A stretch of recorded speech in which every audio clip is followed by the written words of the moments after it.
What up, gang? Hey, everyone. I'm Nick with Shoplift. If you're just joining us, this is the Supplements CRO Masterclass. I lead the sales, marketing, and partnerships teams here at Shoplift. Shoplift is the best CRO and experimentation platform for Shopify Plus brands. I am going to be sort of your MC today, and I'm joined by Michael from Absolute Web and Ibuka from Recharge. And I'd love if they could introduce themselves. So Michael, I'll let you go first. Awesome. Hey, everyone. Michael Christopher here, based out of the Miami office for Absolute Web. I am the growth and CRO lead here for our agency, full service agency, specialty and kind of renowned for design and development services, from, high growth startup brands to $100 million plus legacy DTC powerhouses. So excited to be with you all, kind of give you a little peek into the benefits of Shoplift, but also a little bit kind of how we approach CRO experimentation and analysis and testing. So I've been in e-commerce, scared to say, almost 15 years, started out in B2B, Shopify 2012 for some large tech brands and Groupon. And throughout the years, probably migrated and replatformed over 60, 70 sites, along with, rapid UX UI testing and experimentation, copywriting, all that good stuff. So great to be with you all. Hand it off to Ibuka. Wow, that's a tough act to follow. Hi, everyone. My name is Ibuka, and I am with Recharge, where I lead our technology partnership initiatives. I'm working with some of our largest partners within e-commerce. So just a quick overview of Recharge. We power subscriptions for more than 20,000 brands globally, helping merchants generate predictable revenue, improve customer retention, and deliver seamless subscriber experiences. I'm looking forward to chatting with you all today and, just giving you guys some insights on how we help some of our biggest brands win. Awesome. I'm so pumped that you guys are both here today. Ibuka, a little bit busy in the Recharge office these days. If anyone's been living under a rock, you may have noticed Recharge recently acquired Skio, another subscription app. So we're just really excited to be working with Recharge on this and have some pretty cool stuff to talk about at the end here. Shall we get into it, guys? What do you think? Let's go. All right. Okay. So for you all who have joined us today, here's how you're going to get the most out of the next 60 minutes. And really the way to think about this masterclass is you're going to get a strategy for CRO that is tailor-made for supplements brands. This is not generic one-size-fits-all CRO advice that you're going to see on Twitter or LinkedIn, or I'm even seeing it on TikTok nowadays. This is built specifically for supplements brands. You're going to get a taste of what is in the larger playbook that you're going to get after this masterclass. So we're going to talk to you about how to think about CRO for supplements and some really great examples and some excerpts from the playbook that you're going to get after this masterclass. Please, please, please ask questions at any point. Don't save until the end. Drop them in. We have an amazing, amazing production team behind the scenes who is cataloging, organizing, and helping us keep the trains run on time. So drop your questions in at any point. We'll be in chat. Our team will be in chat. This should be, there's a lot to cover, but we want to try and make it interactive at the same time. And then remember, at the end of this masterclass, you are also going to walk away with a playbook for supplements brands that contains over 100 test ideas. Again, hand designed for supplements brands. You're also going to get a roadmap template that allows you to plot and prioritize the test ideas for your brand and then plan out the next 12 months of your CRO journey for your brand. So those are things that you're going to get at the end of this masterclass. We are also recording this masterclass. We will put it up. We'll do some post-production work and then we'll put it up online. And so you will always have access to a recording of this. So the first question that always gets asked is, will a recording be available? And the answer is 100%. Zishan, thank you so much for keeping us honest there, buddy. Let's get into it. The two big levers for CRO for supplements brands: first order conversion rate and subscription conversion rate. Supplements brands it's a really, really tough category, right? There's very little product differentiation, very little packaging differentiation, highly regulated. Also, Meta loves to restrict y'all on your advertising side, right? You can't make claims in your Meta ads. You don't get bottom of funnel tracking, all these things that are kind of headwinds to growth for supplements brands. At the same time, we love recurring revenue around here, right? And so the brands that are able to convert first-time visitors and to convert one-time purchasers to subscription purchasers are going to be the brands that can afford to spend the most money on customer acquisition, be first order profitable, and really drive those LTVs. Those are the brands that win. So it sounds simple, but it's incredibly complex. And we're here to try and help you demystify how to really lock in these two levers for your growth. How do we do that? Today, we're going to talk about 4 pillars of conversion for supplements brands. I'm going to talk about pillar number 1, trust is the conversion gate. Then I'm going to kick it to Michael, who's going to cover pillars number 2 and 3, differentiation and the stack. And then Ibuka is going to bring us home with pillar number 4, all about the mechanics of subscriptions and what's really going to drive those long-term LTVs. Okay. Pillar number 1, trust is the conversion gate. Here's the thing about trust, you guys. We tend to think about trust in CRO in the wrong way. A lot of what CRO to me is trying to convince someone to take an action on our e-commerce store. So we do that by doing things like making information more available, making the calls to action more apparent, making maybe product imagery more desirable, all these things that try and like influence the purchase decision. And so you would think like, okay, trust signals, like that is a really high leverage way to convince someone to buy. But in fact, it's actually the exact wrong way to think about it. Lack of trust is a conversion killer, but loading up on trust signals is actually not designed to convince someone who wasn't going to buy to actually buy. Trust signals validate a purchase journey.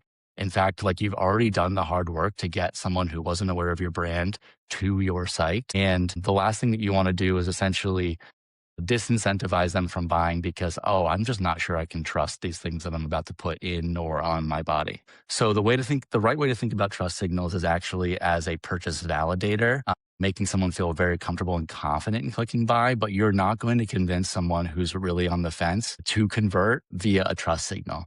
So using that perspective, it actually brings CRO and trust signals a lot more into focus. The job of trust signals is not to convert someone. It's just to reinforce a buying decision that was already made, right? There's a couple of different trust signals, and the important thing here to understand is that they are a stack. You should not lean into any one thing. If you over-index on peer proof and UGC, it's going to feel like TikTok Shop, and it's going to feel like a bunch of influencers who are telling you, hey, I use this. It's going to feel very spammy. If you only load up on third-party certifications, it's going to feel real clinical. It's actually going to make it feel very scary to buy because it's like, man, this thing feels like medicine. It doesn't feel like something that it feels like something that should be prescribed, not something that I should be making a decision about because there's just a lot of labels and certifications here. So the important thing is to layer these things in a balanced way and really validate, hey, you made a great choice by being here and you're about to make a great choice by clicking buy. So those trust elements tend to fall into 4 categories: third-party certifications, transparency, clinical proof, and peer proof. Let's talk about a few examples of those. Third-party testing badge cluster above the fold. A lot of folks want to know, hey, is this safe to put in or on my body, right? The closer these things are to the purchase behavior of adding to cart or subscribing, the better off you tend to be. Supplement facts panel is native HTML above the fold. This is kind of a double whammy because not only does it feel safe to know like what are the nutrition facts of the thing that I'm about to acquire, but formatting them as HTML makes them way more crawlable, indexable, and it's going to add SEO value for you as well. Outcome-led hero headline. There's DSHEA.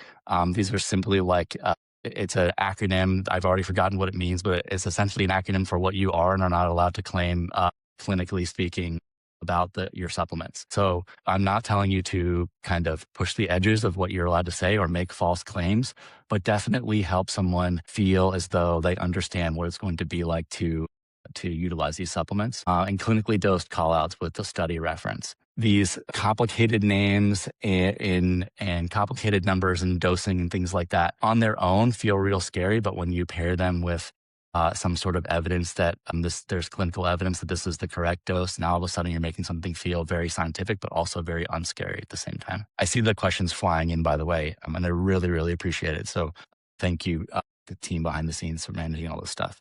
Okay, so here's a really great example.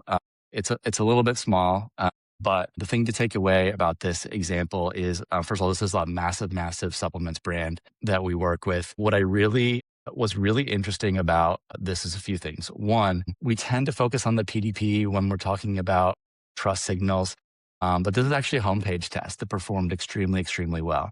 Another thing that's really interesting about this is that this is a celebrity-backed supplements brand.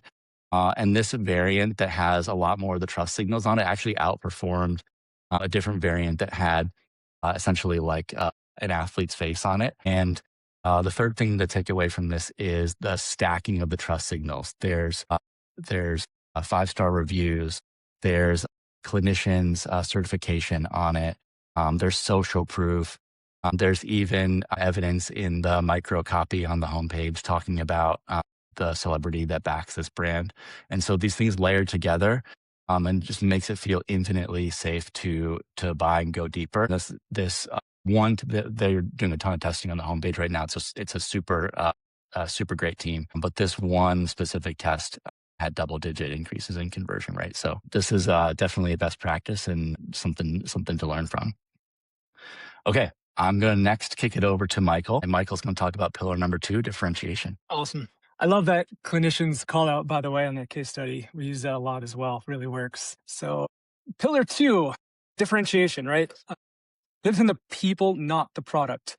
Highly competitive category, right? Every protein tub looks the same. Multivitamin bottles all look the same. You can, throw some packaging and design on top, but at the end of the day, same form factors, same serving sizes. Shoppers not choosing between the products. They're really trying to choose between the brand, founder story, the scientists, your research team, and the community on the other side of that label, right? So let's kind of take a look at some deeper examples here. So obviously our supplement category is mature. New entrants coming in every single year, mature players expanding their product lines, super competitive category. So differentiation has to come from somewhere other than the product, right? So trust stack. If you're able to, let's really dive in and expose your founder or scientist story. A lot of folks bury it in the about page, maybe bury it below the fold on the home page. Folks typically don't scroll down that far.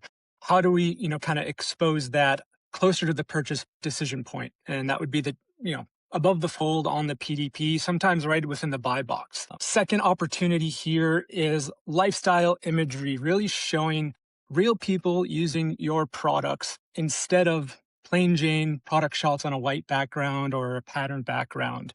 This really helps identify that ICP, ideal customer profile. If you're selling protein to bodybuilders, showing bodybuilders, products in use, and a GLP-1 stay-at-home mom is also looking for protein, that may not be the right brand for them. So that kind of really helps folks identify the right brand to make that first purchase decision with and hopefully stick with, because you're really treating that customer profile and lifestyle imagery, products in use, showing those usage occasions.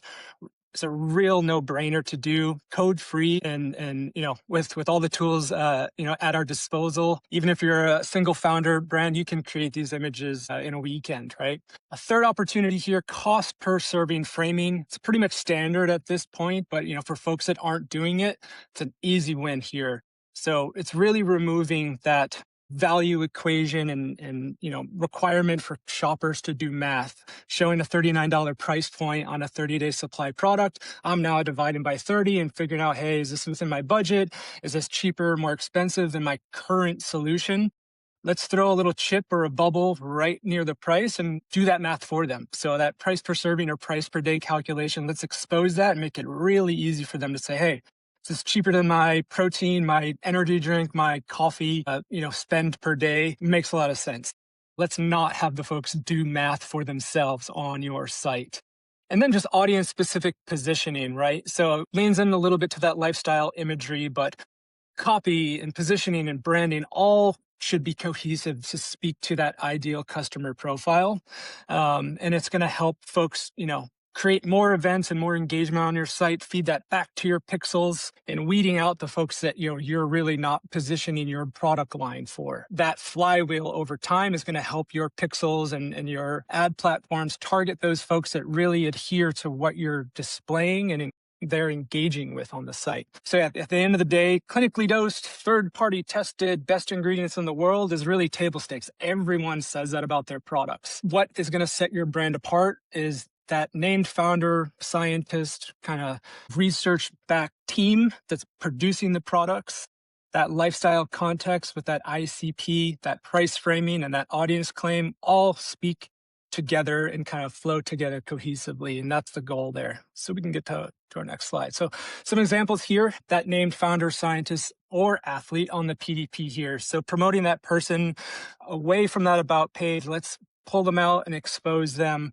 closer to that purchase decision. Again, it's that trust. And, oftentimes you can think about, hey, I don't want to devise attention away from my primary action, which is add to cart on the PDP. So, work with a designer or kind of think about ways to introduce this within or close to the buy box, but as a secondary styled component, right? It can be, secondary to that, primary color and contrast within your buy box, but still make it visible enough and not overpowering that folks read it and digest it, but they're kind of graduating to that next step in that journey on that PDP.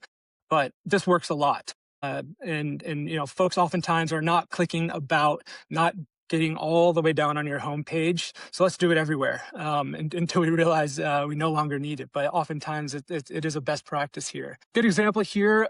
For number 2, cost per serving framing near the price point. That call out, again, not requiring our shoppers to do math. And obviously it's a much lower number than the big, single unit price, right? So you get some anchoring here as well. You can do that within the buy box underneath the product price and title. And you can also leverage that within the subscribe and save widget, which Recharge obviously does a great job, which we'll look at a quick example here in a second. So yeah, we can go to number 3. Again, here, that imagery, especially for D2C brands, lifestyle imagery is such a lever to pull when you don't activate it. It's code free and it really, really increases engagement, whether it's add to cart rates or, product views, media gallery, image tile views and swipes. All of those things, are creating the engagement and getting folks to really absorb your content to make sure it's the right product for them, right? So static product on like static white and plain images doesn't really do much. We're showing a form factor of a package. So beyond those lifestyle images, building in potentially some stats and some outcomes designed within those images is another, key opportunity within the media gallery. A little bit of a separate tactic there, but leading with lifestyle imagery first is a great test to do. Pretty easy to set up. And again, you're really just creating images. We're not, redesigning pages or sections or really needing developers for that. So it's a real low-hanging fruit opportunity. All right, wonderful. We can carry on here. So this is a good example, hard to see. So Four Sigmatic, sort of a darling within the sort of functional, better for you beverage space. They've expanded cross-category to full product line across, multiple product types. We're looking here at their plant-based protein. Obviously, a little bit different positioning than your bodybuilder protein D2C brand, right? So that lifestyle imagery versus product only shots. Obviously, they lead with a product only shot up top, but showing, products in use, showing a real person that I might be able to identify with if I align with that person in the shot. Obviously, they're going after, everyday normal folks.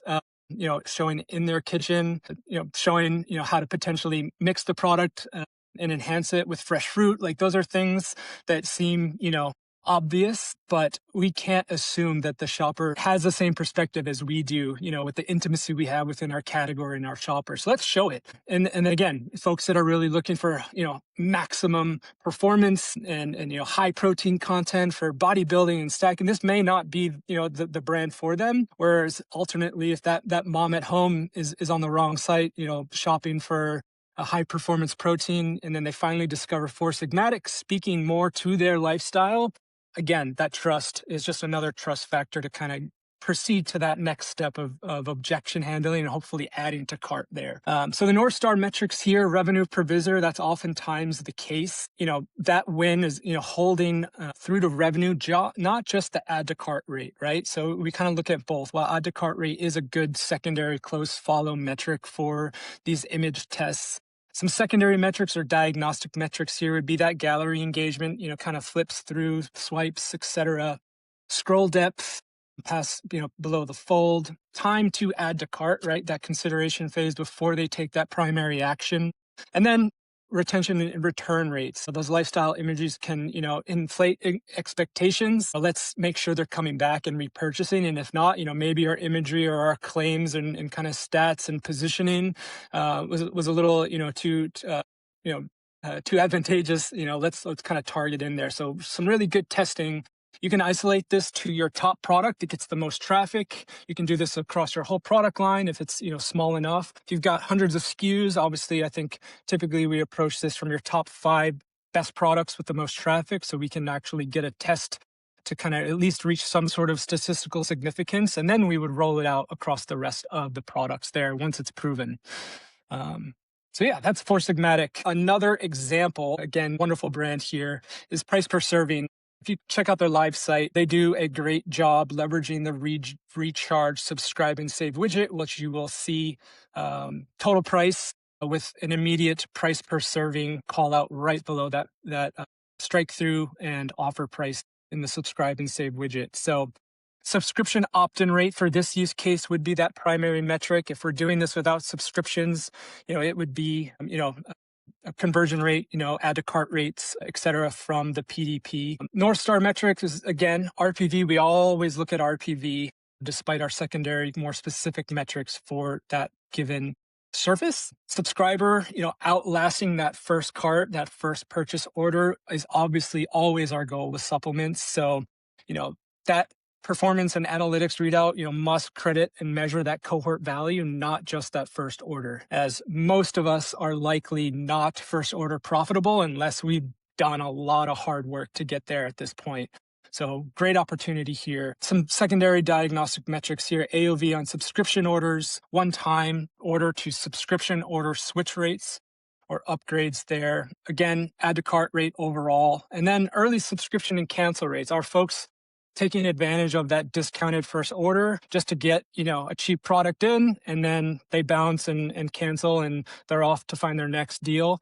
Those may or may not be the customers you want long-term. They're expensive to retain and keep. That's one decision to understand. Or, did our product not live up to, its claims and promises? And so there's some learnings in there as well. Wonderful. I think we can get to pillar 3 at this point. So the stack is the real product. What does the stack mean? It's the routine. It's the bundle. It's your products across product lines working in synergy to, improve the effectiveness of the solutions that you're offering from a supplements perspective. So single bottles barely pay back that acquisition cost, your CAC, right?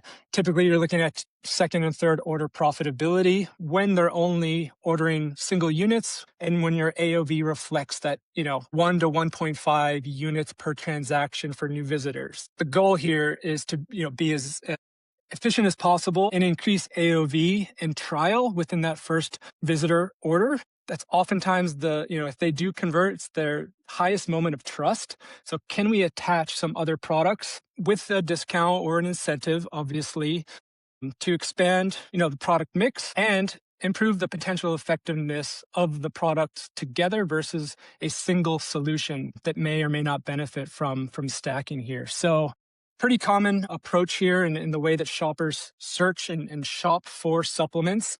They're not buying single SKUs. If you think of stacking multivitamin, omega-3 and vitamin D, obviously they go hand in hand. Using 3 different DTC websites to purchase each of those products, let's do our work to try and, steal a little bit of that business. So we're a one-stop shop. And we're promoting the synergistic effects between those 3 different products and that trust factor of sourcing coming from the same trusted team. All of those wrap into, that routine-based shopping behavior. And then naming of the stack, let's go a little deep and brand it with some of our brand language. Again, hitting on that ideal customer profile. A lot of folks are leveraging that you may also like cross-sell widget to recommend bundle products. That's pretty much standard in every Shopify theme at this point. That's not a stack recommendation. Let's do the work and customize and promote a relevant bundle, cross-sell, upsell offer that really matches the storytelling of the primary PDP that we're on. So there's a difference between the two there. So again, that complete the stack module, can we brand it ourselves? Can we leverage the description section within the product cards? Don't use the standard product description or just, short descriptor from that product's PDP. Let's rewrite that and talk about how each product or step in the routine play well together and how they, stack in performance and customer outcomes. So there is a tying together of the storytelling right within the bundle widget. So branded bundle name or stack name and sort of cross speak between the product descriptors that speak to each other that we typically don't do on a standalone PDP is going to, increase interest and induce that click to upselling into that bundle or that stack offer. This is a pretty low hanging fruit opportunity that if you do have travel sample sizes, it's a great way for the folks that weren't convinced by your bundle or stack offer through their earlier customer journey is we want to get other products in their hands. They may be shopping for a single solution today and shopping elsewhere for other solutions throughout the rest of their day.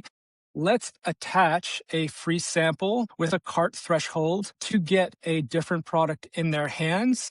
And hopefully it does work well and it's relevant, whether it's a data source or some sort of relevant rule to where we're showing if you have multiple samples, what they have in their cart, we're showing a sample that potentially has a synergistic effect with that primary product that they're purchasing. Obviously, we're now no longer looking for first order AOV and profitability. We're thinking now, hey, let's get that sample in the shopper's hands. Hopefully they like that product just as much as their first initial full product that they're purchasing. And we can hit them through our post-purchase flows to that second order in that second month and give them an incentive to buy the full size of that free sample that they got with their order. That's the sort of LTV opportunity for free sampling in cart. The other one is just AOV on that first order as well. So if we have a threshold for $100 spend to trigger that free sample or free gift, and our mean or median AOV is $62. There's some calculation in there, but if we want to stretch them into higher AOV products by attaching a second unit of the product they've already added to cart to trigger that both free shipping offer and that free sample offer, we're now expanding AOV and hopefully getting closer to that break-even point on that first order. So two benefits here from something very simple that a lot of shoppers are now used to seeing is free samples in the cart. We can move on. This is a good example here of a client of ours that solves for a little bit of crossover to beauty, but they have functional hair products to treat scalp ailments for female shoppers, whether it's dandruff, psoriasis, various scalp and skincare ailments. So this was a very simple, straightforward example of attaching their hair vibrant scalp treatment travel size. They have travel size units for most of their products. So if you have something like this, very easy to build into the cart, attach to your threshold, your free shipping threshold bar, create a second goal for that travel size item. For this example, you last in their carts were landing just below the $100 mark. So to kind of get them up and over that $105 over an annual basis, it was a pretty massive lift from an incremental revenue perspective. Just $5 or $10 AOV over time for a large brand really adds up. So, this was a good tactic to kind of get them up and over a certain threshold.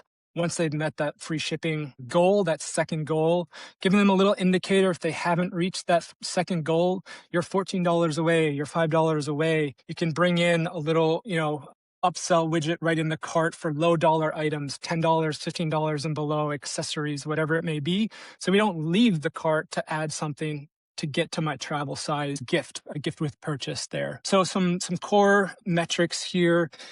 RPV, obviously, AOV, the checkout rate, checkout conversion rate, or completed checkout rate are sort of close second metrics that we measured here. But, from an RPV perspective, this was almost 16%. Again, reach checkout, 17% improvement, reach completed checkout rate, 28%.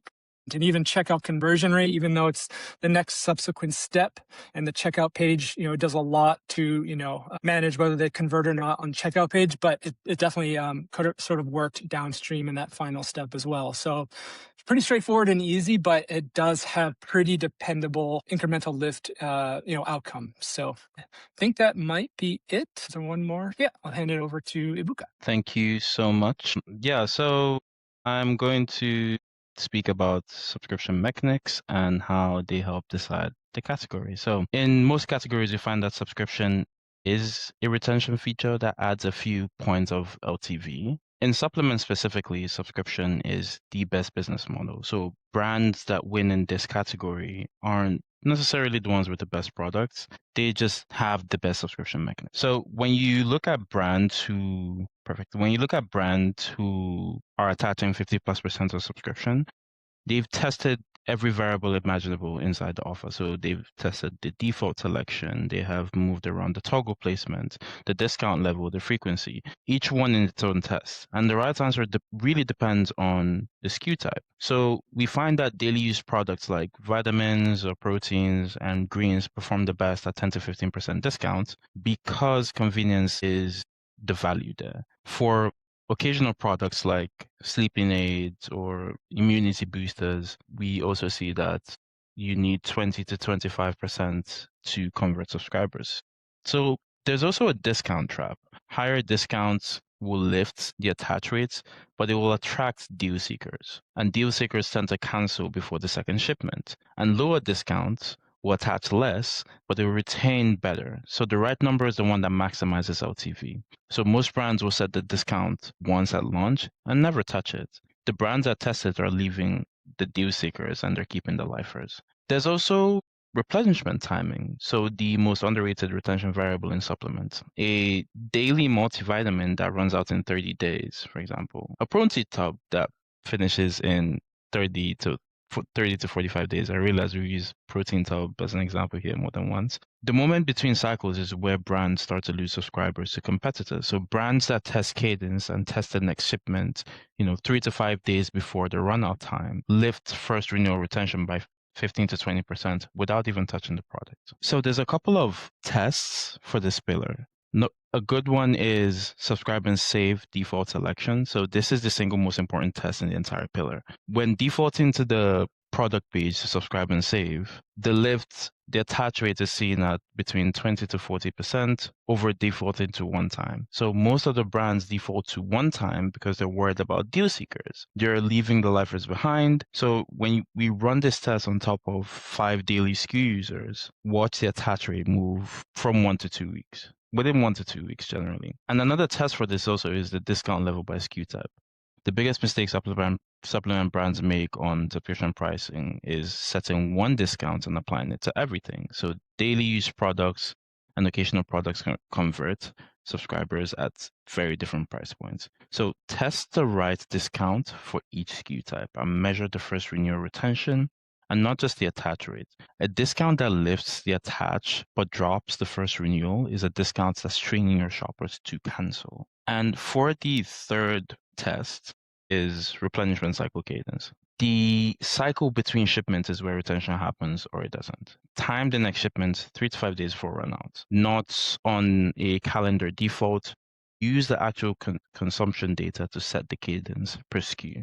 So instead of just one universal default, measure the first renewal retention as a success metric, not attach. This is the test most brands skip and the test with the highest retention impacts in the playbook. The reason these cadence tests matters is because the goal is not just to get someone onto the subscription. The goal is to turn a one-time buyer into a recurring subscriber and keep them subscribed for long for many reasons, right? CAC is extremely high among that and many other things. And this is where Recharge fits. So we don't just power the subscription transaction. We're helping brands improve the overall full subscriber lifecycle. So acquisition, retention, cancellation prevention, and even portions of loyalty. So you can see here that across different examples, start with Ori, they drove higher spend from rewarded subscribers by embedding our loyalty into subscription experience. Cardio Miracle grew subscription sales with upsell tools. Colo Health saved more cancellations using our retained product. And with Body, Recharge just recently helped them protect more than 800,000 active subscriptions through a major Shopify migration that we just completed. That is a 99.96 success rate. So whether a brand is migrating to Shopify, already on Shopify, operating a more complex model, the principle is the same. The recurring customer relationship has to be protected. Recharge brings subscriptions, loyalty retention into one stack so brands can grow recurring revenue without bolting on a bunch of separate tools. And you can also test all of these again using Shoplift. So that is why the metric here is first renewal retention, not just attach rates. Attach will tell you whether the shopper said yes. First renewal tells you whether the subscription experience is actually working. Yeah, so I'm going to hand it back to Nick because we talked about every subscription variable except one. And the one that's been impossible to A/B test until now is the subscription price. And now a word from your sponsors. In all seriousness, so as a conversion rate optimization and experimentation platform, it's just kind of always been true that it's been easier we've had price testing for a while, and it's always been easier to do price testing on one-time purchase products. But really, subscription products they're tough to do true price testing, especially if you offer both one-time and subscription variants for the same product. Luckily, Shoplift and Recharge now have a direct integration that allows you to do just that. Shoplift has been a really great tool for subscription brands for a while. We have things like subscription analytics. We allow you to do some really complex things like test that one-time versus default toggle. But price testing has kind of always been the thing that hasn't been possible until very recently. We'll share the link after this masterclass with you all. But if price testing is something that you're looking to do, and you've historically been walled off from that because you offer subscriptions, definitely give it a look. It's a really great integration. Both the Recharge and Shoplift teams worked super hard on this. Why is it such a big unlock? Because it allows you to run controlled experiments, not just on the subscription product, but on the subscription plus one time. It also maintains a lot of integrity in the back end in terms of you're not creating like duplicate subscription plans. You're not creating all these things that are a pain to manage from an ERP perspective after you decide which variant of pricing to go with. It's super robust in terms of how those price tests map into the cart. And we also built a ton of safeguards into our price testing features to make it so that, for example, if you'll never see a lower price on Google Shopping or Shopify's Shop app and then land on the site and see a higher price, which really absolutely not just crushes your test results, but also crushes confidence with your customers. So it's super, super robust, not easy to do, and hats off to both engineering teams for this amazing integration. So like I said, with subscription price testing, first thing we test is probably that anchor price. Really just see where the sweet spot is on your revenue per visitor. And you can also model that out in terms of LTV and kind of go from there. And you'll find a bunch of these other test ideas in the playbook. I don't want to make this advertorial too long, but definitely have a look at everything that we have to offer.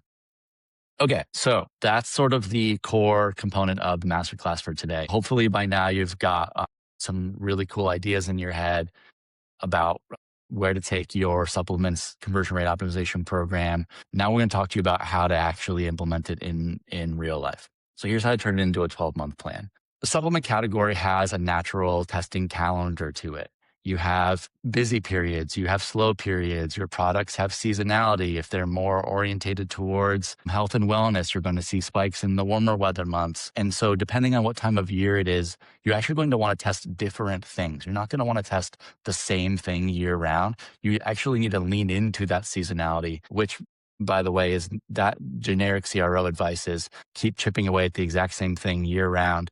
But for e-commerce, you really want to lean into that seasonality and take advantage of the different periods in your business. On the screen, it's kind of small, just a sample of what seasonality for one type of supplement might be. Yours is gonna be different, and we'll show you how to map that out for yourself. Not all tests are created equal either. Impact versus effort is a pretty standard CRO principle. You're really going to want to start with the highest impact, lowest effort tests first and work your way down that impact effort ladder. So the queuing up tests and putting them into a backlog and prioritizing them is the science of essentially listing out all the things that you think are going to move the needle for your brand and really being honest about where impact and effort lies for each idea. So I mentioned after this masterclass, you're going to get essentially this Excel template. It's going to contain some pre-populated information, and your first job is essentially going to be to clear that out and build it for your brand. There's going to be 3 tabs on that CRO template. The first tab is that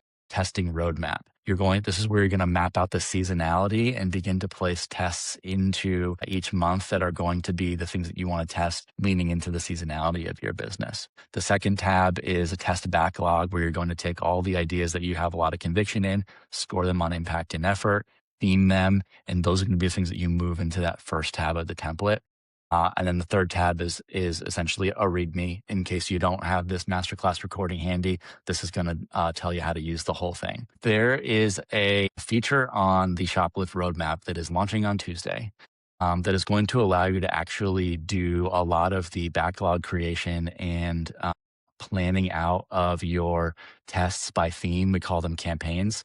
That's going to drop on Tuesday. If you want to see what it looks like, you can actually book a demo with our sales team today and they'll show it to you. We can enable it for you today as well. I'm really excited about this because for a long time, I think we've worked out of Excel templates like this and then had to kind of map what we're doing offline in a spreadsheet to what's actually happening in our testing platform of choice. So hopefully by the next masterclass, I'll actually be able to show you a non-Excel version that actually shows you what your campaigns can look like in Shoplift. But for now, this Excel template is killer. We have tons of folks using it, even on our own team. The second thing you're going to get after the masterclass today is this playbook. So this playbook is going to have over 100 ideas specifically generated, built for supplements brands. They're going to be broadly applicable to anyone who runs a supplement brand. And it's also going to talk to you about what it is, how to think about that test, how to score it on impact and effort, where on your e-commerce store it's sort of best positioned to be, what time of year you should lean into, just a bunch of meta information to really help you create your own custom test program for yourself. So this is kind of what a few of the pages look like. That image is supposed to be super impressive because there's like dozens, maybe even 100 pages in this playbook. It's super dense, super robust, and our team works super, super hard on it. So I hope you love it. Those are the things that you're going to get after this masterclass. We're nailing timing today, guys. We are right on time. We've got the last 10 minutes of this masterclass reserved for questions. I've seen them flooding in. So before I turn the page and get to sort of the final slide in this masterclass, just final call to action here, which is drop your questions in the chat or use the Q&A tab on the page to drop your questions in. And we're going to kind of work our way down the list and talk to you all about them. Before we do that, just here's our plugs, essentially. So there's 3 QR codes on the screen, and we're each going to talk about the one that we're responsible for. I will go first. If you scan the Shoplift QR code, it's going to take you directly to that page that allows you to download the playbook and the test roadmap. So definitely go get those after Q&A, and you're off to the races. Ibuka, I'm going to put you up on stage, and will you tell us what folks are likely to find if they scan the QR code on that page? Yes. So guys, if you want to learn more about Recharge, please go ahead and scan the QR code. It's going to take you directly to our homepage. And if you have any questions about Recharge, or if you're looking to explore more outside of what's on the website, please feel free to hit me up on LinkedIn, send a DM. I am always happy to have a conversation and just chat anything subscriptions, A/B testing, or our broader strategy here at Recharge. He means that, by the way. He will talk to anybody, even me. Michael, tell us about your Absolute Web offer. Yeah, wonderful. So scanning this gets you to our general homepage. You can dive right into our CRO services section. Again, full service, we do a lot, but check out our CRO service offerings and case studies page. You can really click multiple spaces throughout that page to get in touch. Your message will come right to the decision makers here. And, as you all are looking through the playbook of 100 tests, you might be overwhelmed. Where do I start? I understand impact versus effort, but there's probably 30 tests I want to do, and how do we, begin? We're happy to kind of, guide you and help partner with you to prioritize and plan and structure which tests should you be starting with based on your specific subcategory within the supplements world, your business goals, your existing shopper behavior data, your analytics data. We can really kind of layer in some checks and balances on top of impact and effort so that you are coming out and getting into testing that provides real outcomes and impact. We can obviously partner with you to run all of those tests for you as well. So that initial planning session, if you get in touch with us, we can help devise kind of those first 10 tests free of charge as kind of a quick audit. The more data we have, so if you give us view access to some of your Shopify or GA4 or recharge data, for example, we can layer in some really intelligent approaches to what to test and when and why. And again, layering in those primary and secondary KPIs that are obviously already in the playbook, but really, making sure you're tracking, your pixel health, all of the data that you're looking at, trying to make decisions on is in a good place as well. So we look at, pixel health and tracking for any, net new inbound opportunity for CRO, because, those are metrics that I live and die on. And so do you. And, oftentimes we discover a lot of, broken events, integrations or connections that aren't, getting pushed all the way back server side or over to GA4 or back. So, obviously Shoplift does a great job at presenting those actionable analytics right in platform, but you want to take a holistic view of the business as well. So we're here to help you with that. So thanks. Amazing. Awesome. All right, let's get into some of the questions here. The first one is where do I start if I want to start split testing? And here's the thing, it's different for every brand, it's different for every category. What I would say for supplements is, one, I would definitely focus on the highest leverage things for the business model, which are first time converting new visitors to first time purchasers, and focusing on converting either first time visitors or repeat visitors to subscribers. For a supplements brand, that's where I would focus. And then I would matrix that with where the highest traffic pages are and where the biggest drop offs in those conversion rates are. If you can begin to hypothesize what could be moving the needle around those things, I think you're in a really great starting point. I'll also plug, Absolute Web's a great resource, as well as the Recharge team will really help you kind of figure out where the biggest drop-offs or the highest impact places to start testing. Another question that we got was, I love this question. I'm really excited to get to this question. So Emily asked, for lifestyle content, does AI content have a positive or negative impact on PDPs? So this is a really interesting one because obviously we're seeing a ton of AI generated content on the media buying side, but it's definitely still more nascent for the actual e-commerce store. I'm starting to see it, but there's not a ton of priors in terms of hey, is AI content is that a trust signal? Is it an antitrust signal? Do consumers not care? Are they used to it? It's really early days. And here's one thing that I would say about this is a lot of times we think about running A/B tests in terms of hey, which variant is going to make me more money? But with AI generated content, what you're really trying to decide is hey, do I go and pay $10,000, $20,000 to do a photo shoot of this new product? Or can I generate it with AI and save myself a ton of money? Why not just run a test of AI generated content versus your existing lifestyle photography? And if that test has a neutral or inconclusive result, guess what? You've just saved yourselves $10,000 to $20,000 on the photo shoot for your next product because you've essentially proven that it doesn't impact your revenue metrics through a scientific A/B test. I think it will only become, I try not to predict the future because A/B testing is really a search for truth, but certainly consumers are going to get more used to AI generated imagery. Now, whether you can still win with real photography, I think the best brands are probably still leaning into that. But it's really interesting, and I would just advise running a test. Okay, Steve asked what Shoplift plan are subscription analytics available on, our advanced and pro plans. And Steve also asked what other subscription apps besides Recharge, do we support? The answer is like all the majors and some of the smaller ones as well. That information's available in our docs, but we only have this first-party integration with Recharge. And that's not because we were lazy and we didn't build them all. Recharge is actually the only subscription app on the market that actually allows apps like ours to integrate with them.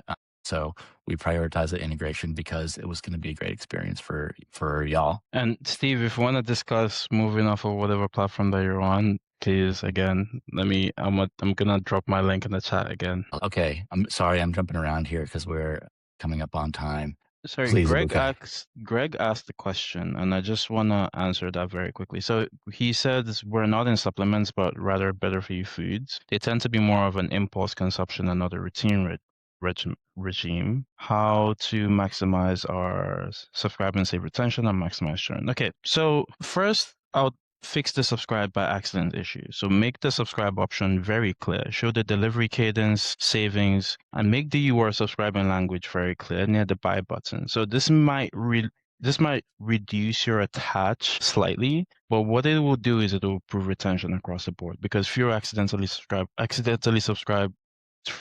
subscribers will come through the funnel. Now, also reduce the I don't want another subscription feeling and lead with flexibility. So give your customers the option to pause, to skip, to swap, or to cancel anytime. So for the impulse foods, the sufficient pitch could look like, or should not be commit forever. It should be keep your favorite food stocked and stay in control. And just make the buyer feel like they buy on their own terms. So we think offering longer cadences, easier swaps, build a box, reminders before renewals. Yeah, so these are kind of like some of the things that we would change here at Recharge to help reduce these issues that you experience. That's a great one. Super interesting. Hit next. What about when you're running on a proprietary platform instead of Shopify? I can't really speak to that because Shoplift only works for Shopify. So a lot of these things are e-commerce principles, but I think Shopify has the most robust subscription ecosystem, probably one of the better A/B testing and CRO ecosystems. Pretty much Shopify makes it really easy to switch to Shopify. So I would say switch to Shopify would be my answer on that one. I don't know if anyone disagrees, but we're team Shopify here for sure. Tap cart testing with Shoplift. That's a really good question. I actually have a former TapCart. Our new head of customer success came from TapCart. There's a couple of different ways that checkouts happen, and Shoplift's Pixel looks at web checkout. I don't actually know if TapCart has a different checkout or if it taps into web checkout, but we could probably handle that. Email us help@shoplift.ai. We can help you figure that one out. I also want to add on the TapCart front that their team recently rebuilt their integration to Recharge, moving their integration to React. So what this means is just right off the bat, I want to say yes, it is possible. But yeah, we'd be happy to have a conversation with you regarding that. Okay. Another great question from Steve about running tests to significance or ending them early. I love this question because the answer is really, it depends, right? If there is like a super high risk test that kind of the business hinges on, my answer is always going to be run that to significance. It's super critical that you have just, super high confidence in the results of those tests. A lot of brands I see are, when they think what they want is stat sig, what they actually need is something more like directionality. I'm seeing a lot more tests right now where brands are saying, I just need to make sure this doesn't harm us. And I'm going to test just to de-risk the decision to go do this. I see it a lot on like redesigns, migrations, things that are very temporal, like during spring sales or things like that. So I'll again plug the Absolute Web team because they have a really enlightened way to think about testing, as well as the team at Shoplift can kind of help you think about how to set up your tests. We offer like conversion consultations, and we also have a managed tier where you actually get a CSM who can help you with this stuff as well. So it's a really great question. We're over time. What I'm going to do is we'll have the team, we have your name and the question that you asked. If we didn't get to the question, email me, nick@shoplift.ai, nick@shoplift.ai. I'm going to get you an answer to the questions. And we also have your name and the question that you asked, and we will endeavor to get back to you with really great answers. So this is the second masterclass in a row that we've run where we've just been over because the questions just continue flooding in, and I want to get to all of them, but I also want to be respectful of y'all's time. Also, people tend to drop off at the 12:03, 12:04 mark. So let's wrap it up. I want to say a huge, huge thank you to Michael and Ibuka for being here from Absolute Web and Recharge, respectively. I also want to say a huge, huge thanks to the Shoplift team, content design, dev, production management. There is a massive, massive team behind this production that makes this all possible. And so if you all could just do me one last favor for those of you who are still here and just drop a big thank you in the chat to that invisible but mighty team, that would mean a lot to me and to Michael and to Ibuka. And I want to say thank you to you all for coming to this masterclass today and for engaging. It really just makes this all worthwhile. And we can't wait to continue the conversation with you all after this masterclass.